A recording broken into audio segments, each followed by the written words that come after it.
টাকা থাকা দোষের না, ব্যবসা বড় হওয়া দোষের না, বাড়ি বড় হওয়া, বড় দামি গাড়ি আছে, ইটস নট আ ফল্ট। ফল্টটা হচ্ছে যে বাসায় টাকাই সব কিছু, মানুষের দাম নাই, সেই বাসায় বউ হয়ে আপনি কি করবেন? আপনি চিন্তা করেন যে মানুষটা আপনার সঙ্গে অনেস্ট, লয়াল, চরিত্রবান হতে পারে, আজকে সে জিরো, বাট পুরুষ তার মাঝে এমন এক সম্ভাবনা আছে যে পুরুষকে যদি কেউ ভালোবাসে, তার সঙ্গে ঘর করে তাকে মোটিভেট করে, তাকে অনুপ্রাণিত করে, একজন জিরো পুরুষও একদিন হিরো হতে পারে, ঠিক কিনা বলেন? অতএব মেয়েদেরকে বলবো, please don't look for better option, you have to look for honest option. কোন যুবকটা অনেস্ট, কে চরিত্রবান, কে যত্নবান।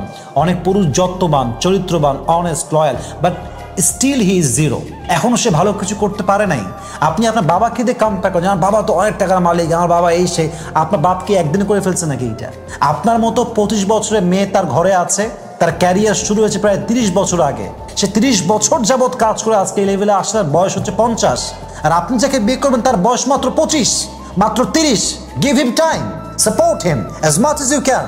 আপনি সাপোর্ট দেন, মাথায় রাখবেন, রাজার রাজকুমারী হওয়ার চাইতে বরং একজনকে বিয়ে করে তাকে রাজা বানিয়ে তার রাজকুমারী হওয়া, এটা 1000 গুণ বেশি উত্তম, ঠিক কিনা বলে?